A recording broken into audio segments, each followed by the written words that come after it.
It's Jatin Chhugani, everybody!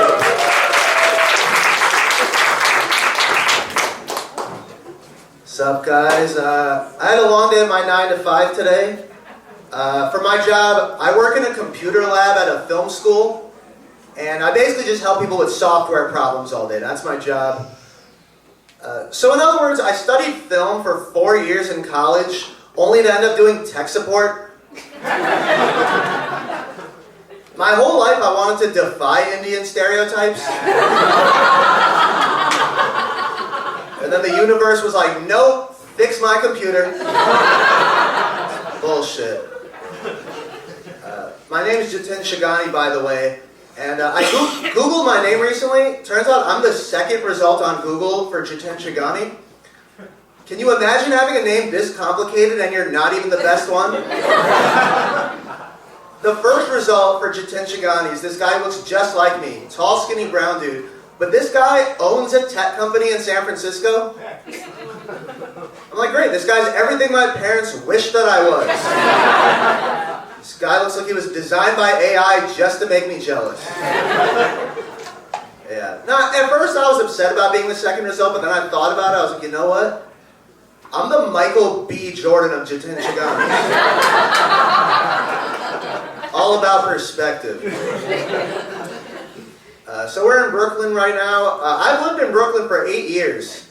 And, you know, people always say New York is a melting pot. I don't think Brooklyn's a melting pot. Because Brooklyn has different races and cultures, but they live in separate neighborhoods.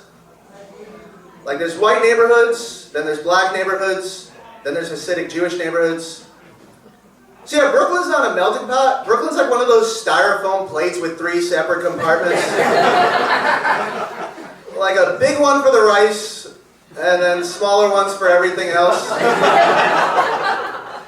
Yeah, the closest thing Brooklyn has to a melting pot is the occasional Chinese/Mexican restaurant. That's about it. Just your local Szechuan quesadilla.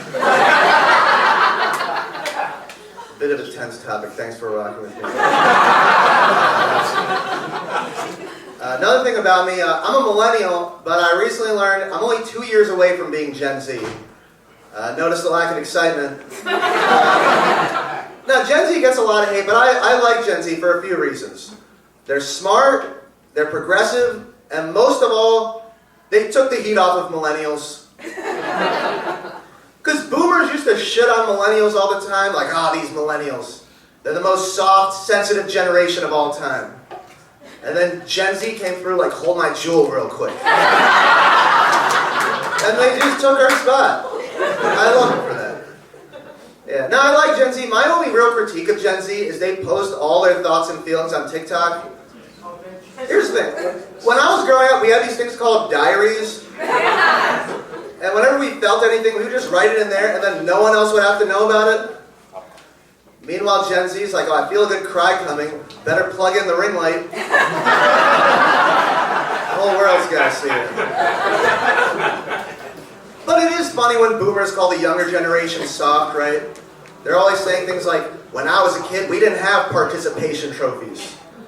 It's like, yeah, and it sounds like you're still not over it at age 57. I feel like you wanted a participation trophy.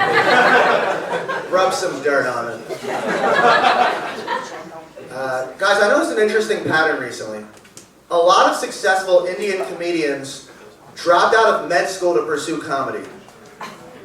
Which is very brave thing to do. It's almost as brave as being Indian, not getting into med school in the first place, and then trying to do comedy, which is what I'm doing. I went to film school and now I'm doing this. My parents are like, cool, just keep lowering the bar. They're like, what's next? DJ? SoundCloud rapper?